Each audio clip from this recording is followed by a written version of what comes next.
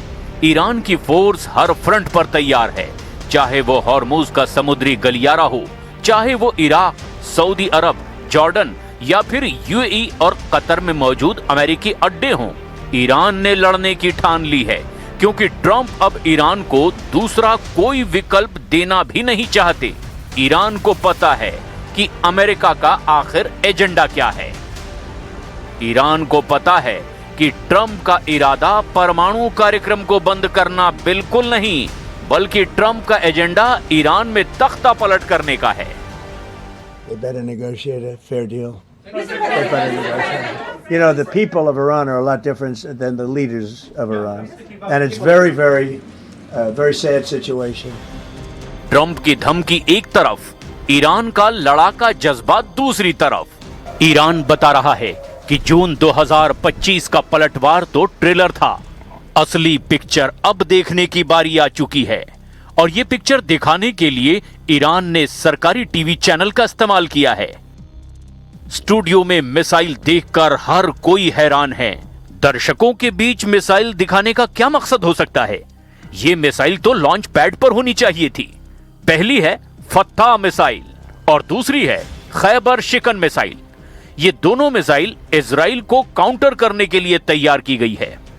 लेकिन एक तीसरी भी मिसाइल है जो खाड़ी में अमेरिकी अड्डों को काउंटर करेगी। ईरान ने अपनी बहुत ही खतरनाक मिसाइलों को साफ साफ दिखाया है। तो कुल मिलाकर ये हैं 3 मिसाइल। पहली है फत्ता हाइपरसोनिक मिसाइल, दूसरी है खैबर शिकन मिसाइल और तीसरी मिसाइल है जुल्फिकार।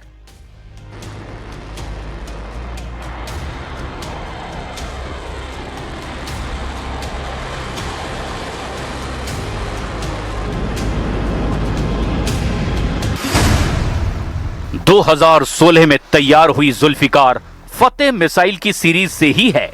इसकी रेंज है 700 किलोमीटर और ये 500 किलो की वॉरहेड के साथ लॉन्च की जा सकती है। डोनाल्ड ट्रंप और नेतन्याहू के लिए सबसे बड़ी चुनौती ये है कि ईरान की मिसाइल फैक्ट्री अंडरग्राउंड है। पहाड़ों में बनी सुरंगों में मिसाइलों के गोदाम हैं और ये गोदाम पूरे ईरान में फैले हुए हैं। इनको पूरी तरह खत्म करना ना इजराइल के बस की बात है और ना ही अमेरिका ऐसा कर पाएगा।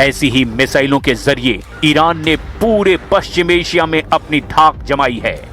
अमेरिका को भी डर है कि ईरान पलटवार करेगा तो उसके सभी अड्डों को पहले 2 दिनों के अंदर ही पूरी तरह मिट्टी में मिला देगा। जुल्फिकार जैसी ही मिसाइलों के जरिए ईरान ने पश्चिम एशिया में ISIS के अड्डों को खत्म किया है, चाहे वो सीरिया हो या फिर इराक। ईरान की फतेह मिसाइल वाली फैमिली उसकी छोटी दूरी की मिसाइलों की सबसे बड़ी ताकत मानी जाती है। That can be used against the United States is much greater than what it has that can be used against the Israeli regime, because its defenses alongside the Persian Gulf are very enormous and diverse. Short-range missiles, medium-range missiles, countless drones, submarines, everything in the Persian Gulf, and on the other side of the Persian Gulf where US bases exist, can be easily destroyed. This is not a war that the United States can win. We don't want war, and we have never initiated conflict, neither with the United States nor with the Israeli regime. But if the United States attacks Iran, it will be a fight for our survival. Israel के पास इस बात की पुख्ता report है कि Iran हर महीने सैकड़ों missile बना रहा है। कुछ रिपोर्ट्स में आंकड़े हर महीने 300 मिसाइल बनाने के हैं। यही वजह है कि नेतन्याहू को लग रहा है कि जितनी देर ईरान पर हमला करने में होगी, उतनी ज्यादा मिसाइल बनाकर ईरान उसके लिए बड़ा खतरा बन जाएगा। क्योंकि इस बार ईरान ने मिसाइल दागनी शुरू की तो फिर बचने का कोई रास्ता नहीं बचेगा।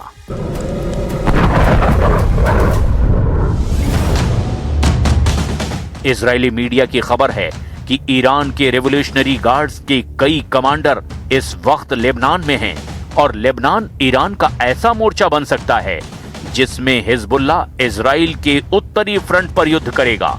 वहीं तुर्की का मीडिया बता रहा है कि जॉर्डन घबरा गया है और उसने कहा है कि ईरान के खिलाफ युद्ध में उसकी जमीन का इस्तेमाल नहीं करने दिया जाएगा, जबकि सैटेलाइट रिपोर्ट बता रही है कि जॉर्डन में मुआफक साल्ती एयरबेस पर 60 से ज्यादा अमेरिकी विमान तैनात हो चुके हैं। इसमें ज्यादातर अमेरिका के F-35 स्टेल्थ लड़ाकू जेट हैं। ड्रोन और हेलीकॉप्टर भी तैनात किए गए हैं। ईरान भी बता चुका है कि उसके टारगेट पर हर अमेरिकी अड्डा होगा। ईरान के सर्वोच्च नेता अली खामनेई पहले ही क्षेत्रीय युद्ध की बात कह चुके हैं।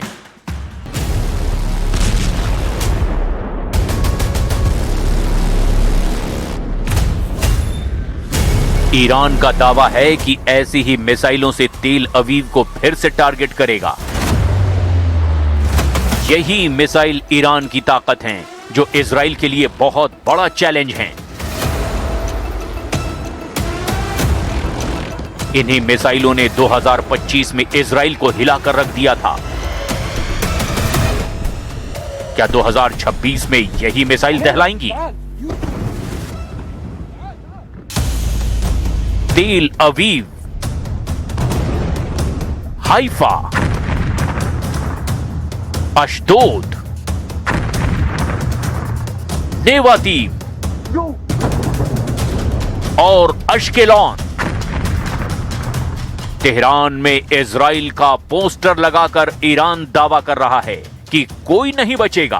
तेहरान के फिलिस्तीन चौराहे पर यह पोस्टर इजराइल और खास तौर पर नेतन्याहू और डोनाल्ड ट्रंप को बहुत बड़ा मैसेज है।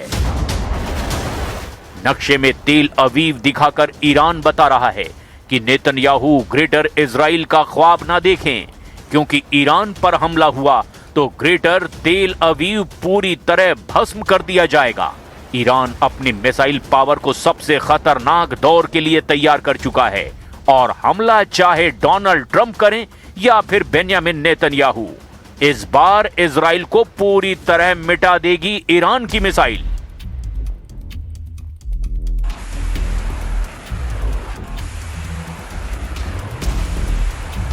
खामनेई और उनके कमांडरों ने सिर्फ इजराइल को डराने के लिए बहुत बड़ी तैयारी कर ली है और अपनी सबसे भयानक मिसाइलों को वायरल करना शुरू कर दिया है।